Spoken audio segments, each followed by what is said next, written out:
মোৰ ছাত্ৰ-ছাত্ৰীসকল সকলোকে মই অন্য এটি ভিডিঅ'লৈ স্বাগতম জনাইছোঁ।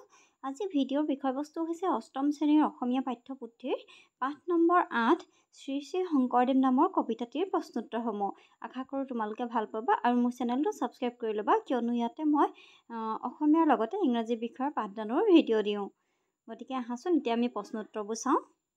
১ নম্বৰ প্ৰশ্নটো দিছে, কবিতাটো শুদ্ধকৈ লয় ছন্দ ৰক্ষা কৰি পঢ়া। তোমালোকে পঢ়িবা, যিহেতু অসমীয়া ভাষা পঢ়িব পাৰিবাই, তোমালোকে পঢ়িবা। ২ নম্বৰটো কৈছে কবিতাটো একক আৰু দলীয়ভাৱে আবৃত্তি কৰা। এতিয়া আমি প্ৰশ্নবোৰ চাওঁ। ৩ নম্বৰটো উত্তৰ দিয়া। ক, কবিয়ে ধ্যানমগ্ন যোগী বুলি কাক কৈছে? অৰ্থাৎ ধ্যানত মগ্ন হৈ থকা যোগী বুলি কাৰ কথা ক'ব খুজিছে সুধিছে। আমি চাওঁ আহাচোন কেনেদৰে লিখিব লাগিব। উত্তৰ, কবিয়ে ধ্যানমগ্ন যোগী বুলি মহাপুৰুষ শ্ৰী শ্ৰী শংকৰদেৱৰ কথা কৈছে, অৰ্থাৎ গুৰুজনাৰ কথা কৈছে। খটো, কবিয়ে কিহেৰে ভূমি পবিত্ৰ কৰাৰ কথা কৈছে? উত্তৰ, কবিয়ে গুৰুজনাই এই ধৰাত আৱিৰ্ভাৱ হৈ আধ্যাত্মিক জ্ঞানৰ কিৰণেৰে অসম ভূমিক পবিত্ৰ কৰাৰ কথা কৈছে। গ, কবি কাননত কি বজোৱাৰ কথা কৈছে? উত্তৰ, কবি কাননত বীণা বজোৱাৰ কথা কৈছে। এইবিলাক প্ৰশ্নবোৰ যিমান সম্ভৱ হয় ১ নম্বৰীয়া প্ৰশ্নৰে হয়, ১ নম্বৰ মানহে আহে, গতিকে মই যিমান পাৰোঁ শ্বৰ্টকৈ কৰি দিবলৈ চেষ্টা কৰিছোঁ। ঘটো কৈছে, মৰতত কোনে কিহৰ বাতৰি আনি দিলে? উত্তৰ, মৰতত মহাপুৰুষ শ্ৰী শ্ৰী শংকৰদেৱে স্বৰ্গৰ বাতৰি আনি দিলে বুলি কবিয়ে কৈছে। ঙ, কবিতাটোত অসমৰ ঘৰে ঘৰে কি বাজি উঠাৰ কথা কোৱা হৈছে? উত্তৰ, কবিতাটোত অসমৰ ঘৰে ঘৰে গুৰুজনাই সৃষ্টি কৰা ভক্তি ধৰ্মৰ মধুৰ ঝংকাৰ বাজি উঠাৰ কথা কোৱা হৈছে। এতিয়া আমি ৪ নম্বৰ প্ৰশ্নটো চাওঁ। ৪ নম্বৰটো কৈছে কবিতাটোৰ মূল কথাখিনি গদ্যৰে লিখা। এতিয়া আমি গদ্যৰে লিখিব লাগিব। এনেদৰে লিখিবা তোমালোকে, মই কৰি দিছোঁ। বিংশ শতিকাৰ অন্যতম শ্ৰেষ্ঠ কবি যতীন্দ্ৰনাথ দুৱৰাদেৱে ৰচনা কৰা শ্ৰী শ্ৰী শংকৰদেৱ নামৰ কবিতাটিৰ মূল কথাখিনি গদ্যৰে চমুকৈ তলত উল্লেখ কৰা হ'ল।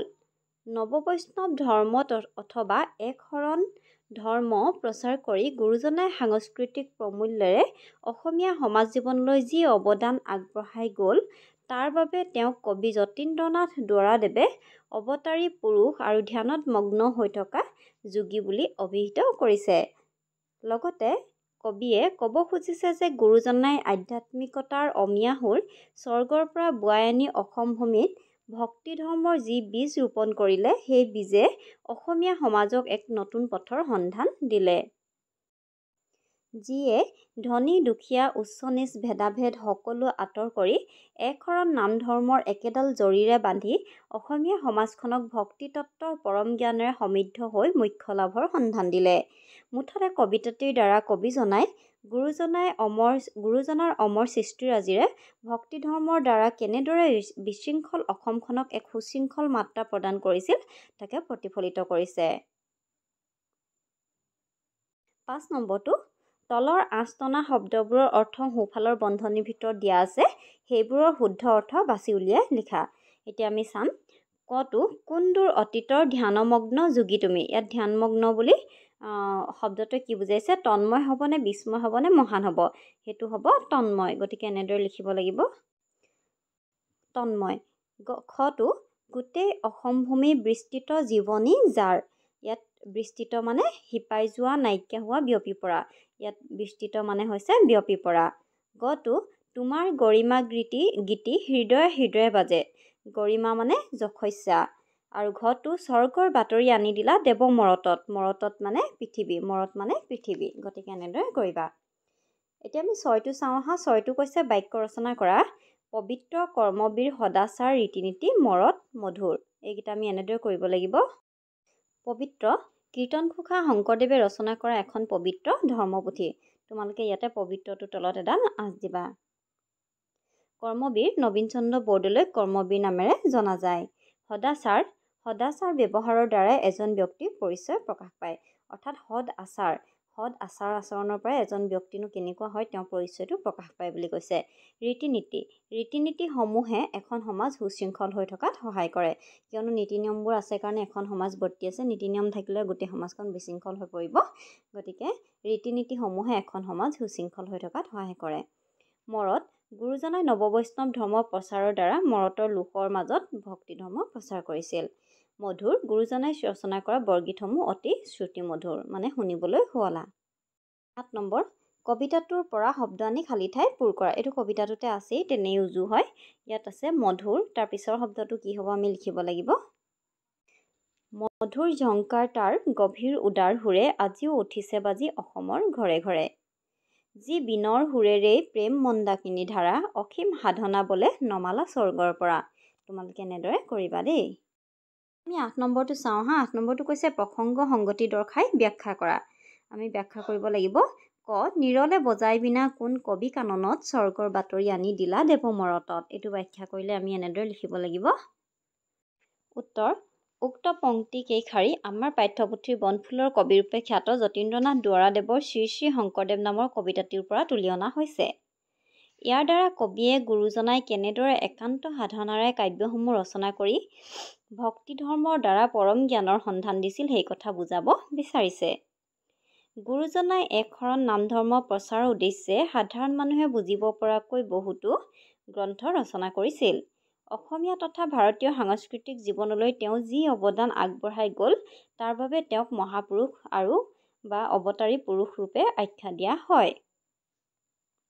তেওঁ মানুহৰ আধ্যাত্মিক উত্তৰণৰ কাৰণে ভক্তি ধৰ্মৰ ওপৰত গুৰুত্ব আৰোপ কৰিছিল। সাধাৰণ অনাখৰী মানুহেও যাতে ভাৰতীয় দৰ্শনৰ জটিল তত্ত্বসমূহ সহজে অনুভৱ কৰিব পাৰে সেই উদ্দেশ্য আগত ৰাখি তেওঁ সহজ সৰল ভাষাৰে বেদ পুৰাণৰ তত্ত্বকথাৰে নানা শাস্ত্ৰ ৰচনা কৰিছিল, যাৰ বাবে কবিয়ে তেখেতক স্বৰ্গৰ বাতৰি আনি মৰতত দিয়া অৱতাৰী পুৰুষ বুলি ক'ব খুজিছে। এতিয়া খটো চাওঁ আহা। খটো দিছে ব্যাখ্যা কৰিবলৈ। তোমাৰ জীৱনী দেৱ লিখে এনে সাধ্যকাৰ গোটেই অসম ভূমি বিস্তৃত জীৱনী যাৰ। এতিয়া আমি এনেদৰে লিখিব লাগিব। উত্তৰ উক্ত পংক্তিশাৰী আমাৰ পাঠ্যপুথিৰ যতীন্দ্ৰনাথ দুৱৰাদেৱে ৰচনা কৰা শ্ৰী শ্ৰী শংকৰদেৱ নামৰ কবিতাটোৰ পৰা তুলি অনা হৈছে। ইয়াত কবিয়ে গুৰুজনাৰ প্ৰতিভা তথা অসমীয়া সমাজ জীৱনলৈ আগবঢ়োৱা অৱদানৰ কথা বৰ্ণনা কৰিবলৈ এনেদৰে উল্লেখ কৰিছে। তেখেতে একান্ত সাধনাৰে ভক্তি ধৰ্ম প্ৰচাৰৰ অৰ্থে কাব্যসমূহ ৰচনা কৰি অসমীয়া সমাজখনক শৃংখলাবদ্ধ কৰাত অহোপুৰুষাৰ্থ কৰিছিল। মাত্ৰ 12 বছৰ বয়সতে আকাৰ ইকাৰ নোহোৱাকৈ কবিতা লিখিবলৈ সক্ষম হোৱা এনে এজন বিশাল ব্যক্তিত্বৰ মহাপুৰুষৰ বিষয়ে আৰু তেখেতৰ অৱদানৰ বিষয়ে কেৱল মাত্ৰ এখন জীৱনীতে লিখি সীমাবদ্ধ কৰাৰ সাধ্য কাৰো নাই। গতিকে কবিয়ে উক্ত প্ৰসংগত এই কথাষাৰ উল্লেখ কৰিছে। ছাত্ৰীসকল, মই তোমালোকৰ বাবে নিজাকৈ বাক্যসমূহ বনাই দিবলৈ চেষ্টা কৰিছোঁ। গুগল বা বেলেগ কৰোঁ সহায় লোৱা নাই।